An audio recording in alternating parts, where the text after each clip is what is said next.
روزہ قرب الہی کا ذریعہ ہے، باقی عبادتیں بھی قرب الہی کا ذریعہ ہے، لیکن روزہ نماز چھپ کے پڑھی نہیں جا سکتی۔ تہجد آپ چھپ کے پڑھ سکتے ہیں، بیوی سے کیسے چھپیں گے؟ والدہ سے کیسے چھپیں گے؟ صدقہ آپ ایسے دیں کہ دائیں ہاتھ سے دیں، بائیں کو پتہ نہ چلے، لینے والے کو تو پتہ ہے، آپ چھپ کے نہیں کر سکتے۔ دو عبادتیں تو پاکستانی چھپ کے کر ہی نہیں سکتے، ایک قربانی والی، ایک حج والی۔ یہ پاکستانیاں چھپ کے کو نہیں کرتے، انہیں شوق ہوتا ہے کہ ہمارے نام کے ساتھ حاجی لکھا ہے۔ وہ ایک لطیفہ ہے نا کہ حج کر کے آیا تو محلے کی دکان پہ گیا اور کرانے والے کو کہا میرا کھاتا کھول۔ اس کیا شکر ہے حج کر کے آیا، چنگی جا تو آیا، میرا چکان لگا ادھار۔ تو جب اس نے کھاتا کھولا تو اس کو کہتا ہے اس تو پہلے حاجی لکھ دے، ایک کھاتا میں اس واسطے کھلایا۔ حج تو پاکستانی چھپ کے کر ہی نہیں سکتے، قربانی بھی نہیں کر سکتے، کوئی عبادت چھپ کے نہیں ہو سکتی، صرف روزہ ہے، یا رکھنے والے کو پتہ ہے یا اس کے رب کو، اور کسی کو پتہ نہیں، کسی کے علم میں نہیں۔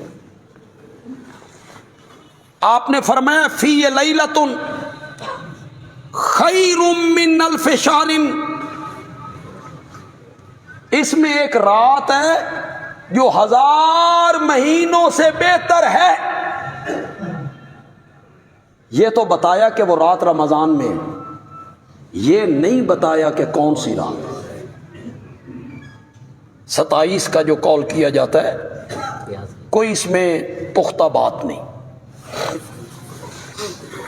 جو عظمت والی چیزیں ہوتی ہیں انہیں رب چھپا کے رکھتا ہے۔ صلاۃ وسطیٰ، درمیانی نماز، یہ نہیں بتایا کہ کون سی ہے تاکہ لوگ ساری نمازیں پڑھیں۔ لیلۃ القدر یہ نہیں بتایا کس رات میں ہے تاکہ لوگ اور راتوں میں بھی جاگیں، صرف ایک رات پہ سہارا نہ رکھیں۔ جمعے کے دن ایک گھڑی ایسی آتی ہے، اس گھڑی میں بندہ جو دعا بھی مانگے اللہ رد نہیں کرتی، اس گھڑی کو چھپا دی۔ کون سی گھڑی ہے یہ نہیں بتایا۔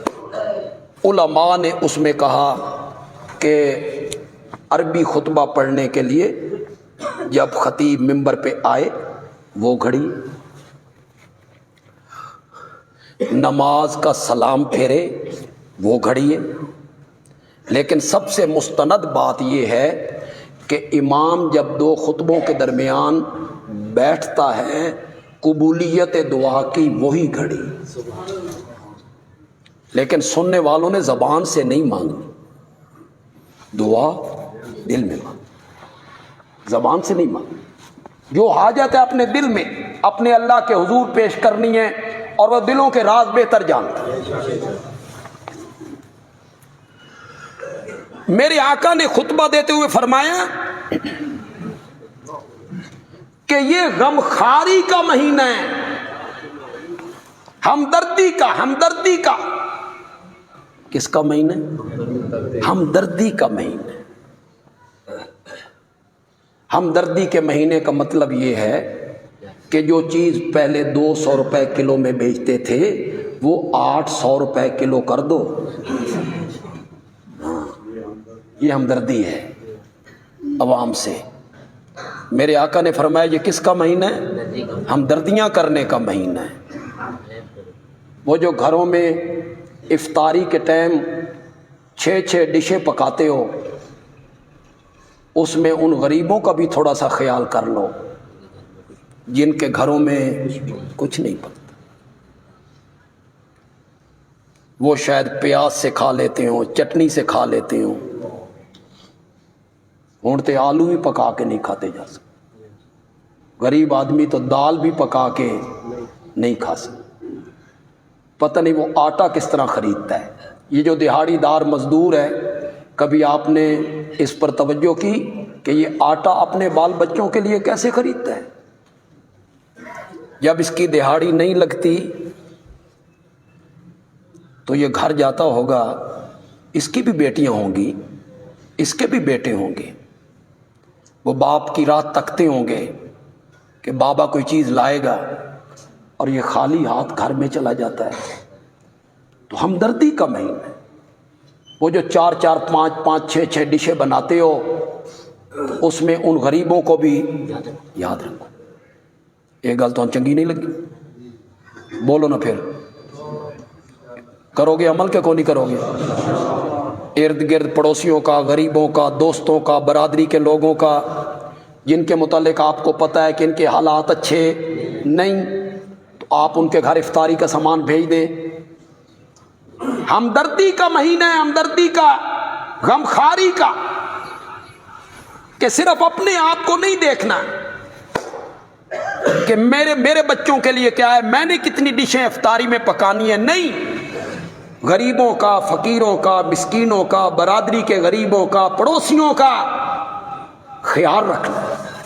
یہ میرے آقا نے اس خطبے میں تلقین کی ہے صحابہ، اور اس کا اجر بیان کیا، اجر، اللہ اکبر، میں حیران ہوتا ہوں وہ اجر سن کے، خدا کی قسم۔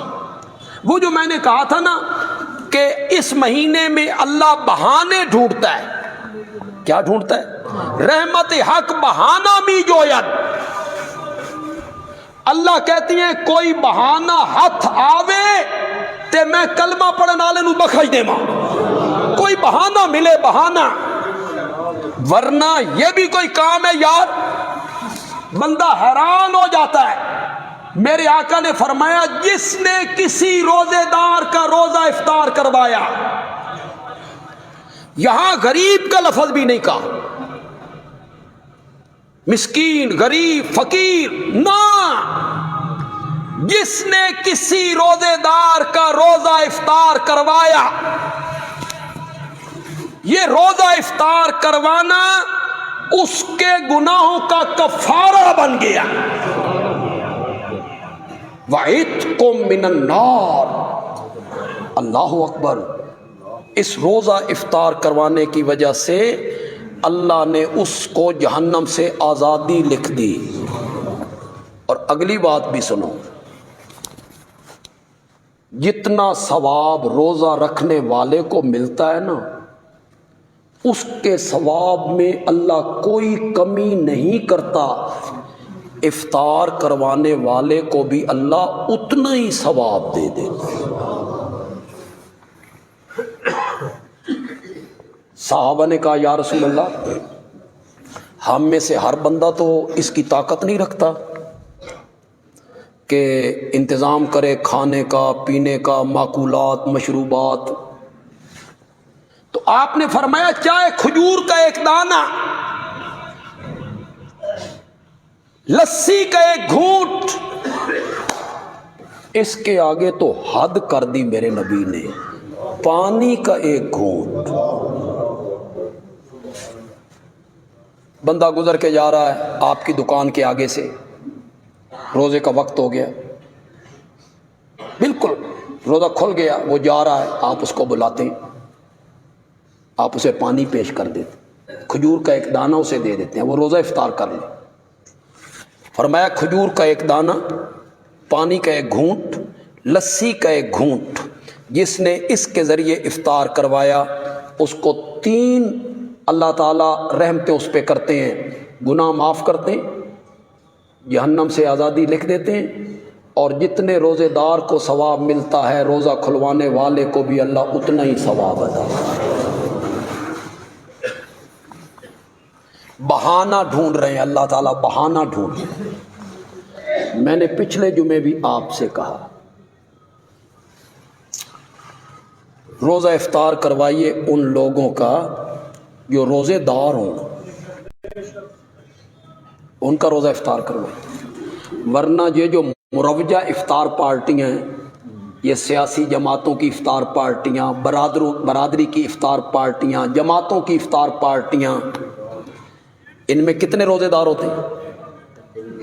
کئی مرتبہ آپ نے بھی سنا، ہم نے بھی سنا، آپ نے بھی پڑھا، ہم نے بھی پڑھا کہ روزے دار انتظار کر رہے ہیں مغرب کی اذان کا، اور جو بے روزے دار تھے وہ ساری چیزیں چٹ کر کے چلے گئے، 10 منٹ پہلے ہر چیز ختم ہو گئی، اور یہ ابھی بیٹھے ہیں بیچارے اذان کا انتظار کرتے ہوئے، اور جس نے خرچ کیا ہے یہ خوش ہے، مجھے ثواب ملے گا۔ ثواب ملے گا یا عذاب ملے گا؟ روزہ افطار کروائیے جو روزے دار ہو، ریاکاری چھوڑیے، دکھلاوا چھوڑیے، رب سے رشتہ جوڑیے۔ یہ جو ہمارے پاس علماء آئے ہوئے ہیں، طلباء آئے ہوئے ہیں، روزہ افطار کروانا ہے تو ان کا کروائیے۔ یہ عالم ہیں، یہ طالب العلم ہیں، یہ قرآن پڑھنے آئے ہیں، ان کے پروں کے نیچے اللہ کے فرشتے پر بچھاتے ہیں، ان کے لیے دنیا کی ہر چیز دعائیں مانگتی ہے۔ یہ میرے آقا نے فرمایا، روزہ افطار کروانا ہے تو ان کا کروائیے، پیسے لگائیے یہاں، تسی نہیں نہ لانے تو کیا افطاری کا سامان اللہ نے نہیں دینا؟ یہ تو میرا مقولہ ہے، میں جب بھی چندہ مانگتا ہوں تو میں ساتھ کہتا ہوں دے دو، نہیں تے ہو جانا جی، کہیں سے ہو جانا ہے، تم محروم رہ جاؤ گے۔ افطار کروانا ہے نا، ادھر خرچ کیجیے، اس میں آپ کھجوریں دے سکتے ہیں، اس میں آپ گوشت دے سکتے ہیں، اس میں آپ فروٹ دے سکتے ہیں، اس میں آپ نقد رقم دے سکتے ہیں۔ وہ افطار کی جو نقد رقم ہوتی ہے وہ بالکل الگ ہوتی ہے، اس میں صرف افطار کا خرچ ہوتا ہے، پینے کے لیے پانی ہے، کوئی پھل ہے، کھانے کے لیے اچھا سالن ہے۔ تو آپ میں جو صاحب ثروت حضرات ہیں، میں متوسط طبقے کو تو کہوں گا بھی نہیں، ان کا گھر چلانا ان کے لیے مشکل ہو رہا ہے، مجھے یہ علم ہے، مجھے یہ پتہ ہے، جو متوسط طبقہ ہے وہ مار کھا رہا، اور جو اوپر والا طبقہ ہے وہ اوپر جا رہا۔ یہ ایسا نظام آ گیا ہمارے ملک میں، امیر امیر سے امیر تر، غریب غریب سے غریب۔ یہ لوگ جو سٹاک کرتے ہیں، جن کے پاس کروڑوں روپے، چاول سٹاک کر لیے، چینی سٹاک کر لی، کھال سٹاک کر لی، یہ کروڑ کے ساتھ کروڑ کماتے ہیں۔ جب رقم دگنی ہوتی ہے، انہوں نے تو اس نظام میں ہاتھ رنگے، مار کس نے کھائی؟ غریب نے، غریب پر ظلم ہو، غریب پہ زیادتی ہوئی، اور ہم نے اپنی زندگی میں کبھی نہیں دیکھا۔ آپ نے کبھی دیکھا ہو تو بولیے گا، ہم نے کبھی زندگی میں نہیں دیکھا۔ ہر روز دا نواں ریٹ، ہر روز دا۔ ہم نے طالب علموں کی چارپائیاں بنوانی تھی، پیب والوں سے بات کی، چارپائی والوں سے، انہوں نے کہا جی اتنے لیں گے ایک چارپائی کے، لیکن آج دا ریٹ ہے، کل نہیں۔ انا للہ، یہ کیا ہو رہا ہے؟ ہر روز سیمنٹ کا ریٹ الگ ہے، سریے کا ریٹ الگ ہے، قالینوں کا ریٹ الگ ہے۔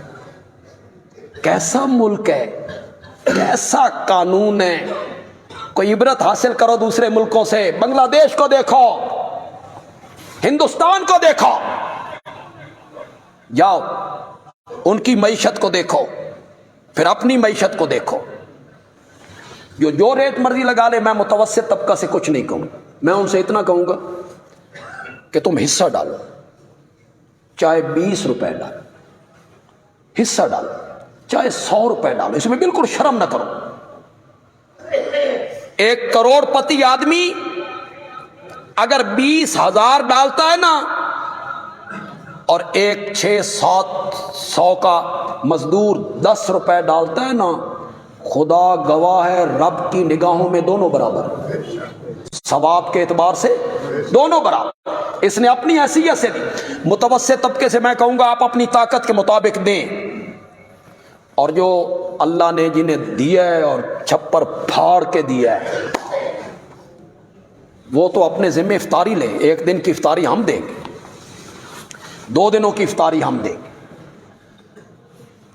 تو جو آپ میں صاحب ثروت ہے مجھے ملے بعد میں، یہ تسی نہیں کرنا، ہو جانا شاید بہتر ہو جائے، اللہ کہیں نہ کہیں سے کوئی بندہ پیدا کر دے گا۔ لیکن میں چاہتا ہوں کہ یہ اجر، یہ ثواب ملے ہمارے مقتدیوں کو، ہمارے ساتھیوں کو، مواحد ساتھیوں کو، اللہ انہیں خرچ کرنے کی توفیق دے، اس رستے میں لگانے کی اللہ توفیق دے۔ بہانہ ڈھونڈ رہے ہیں رب، بہانہ۔ اگلی بات سنو، اس پہ میں اور حیران ہوا۔ جس نے اپنے ملازم کے کام میں تھوڑی سی تخفیف کر دی، بشرطے کہ ملازم روزے دار ہو، کیا ہو، پتہ ہے یہ روزے دار ہے، اور آپ نے اس کے کام میں کیا کر دی، تخفیف، کمی کر دی۔ 8 گھنٹے کے بجائے اسے 5 گھنٹے، یا سخت کام آپ نے اس سے نہیں لیا، یا 1 مہینے کے لیے آپ نے ایک ملازم اور رکھ لیا، 15-20 ہزار روپے کوئی بڑی بات ہے؟ اس کا اجر تو آگے دیکھیے نا، میرے آقا نے اجر کیا بیان کی۔ آپ نے 1 مہینے کے لیے ایک ملازم بطور معاون اس کے ساتھ اور رکھ دیا، جس نے اس مہینے میں اپنے ملازم کی محنت میں کمی کر دی، اللہ کہتی ہیں میں اس کے گناہوں کو معاف کر دوں اور اسے بھی میں جہنم سے آزادی عطا کر دوں۔ محنت کتنی ہے؟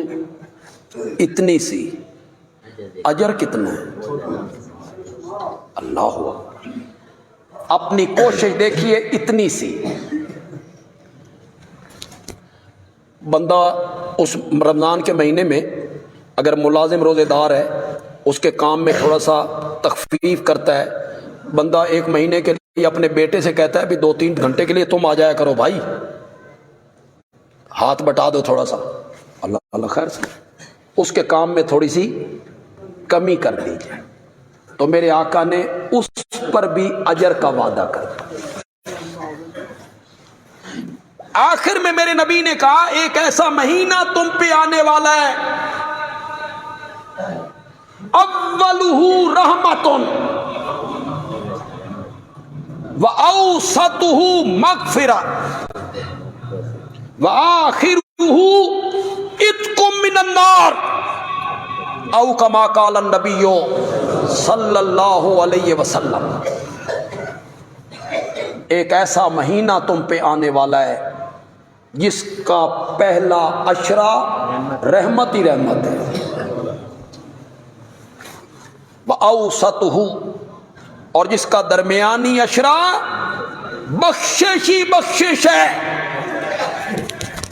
وَآخِرُهُ عِتْقٌ مِّنَ النَّارِ، اور اس کا آخری عشرہ جہنم سے آزادی ہی آزادی ہے۔ کیوں بھائی؟ یہ جو پہلے 10 دن رحمت کے ہیں، دوسرے 10 دن رحمت کے نہیں۔ رحمت نہیں تو مغفرت کیسی؟ رحمت نہیں تو جہنم سے آزادی کیسی؟ رحمت ہے تو مغفرت ہے، رحمت ہے تو جہنم سے آزادی ہے۔ پہلا حصہ مغفرت کا نہیں، مغفرت کا۔ میرے آقا نے اسے 3 حصوں میں تقسیم کر دی۔ کتنے حصوں میں؟ 3۔ پہلے 10 دن رحمت کے، دوسرے 10 دن مغفرت کے، اور تیسرے 10 دن جہنم سے آزادی کے۔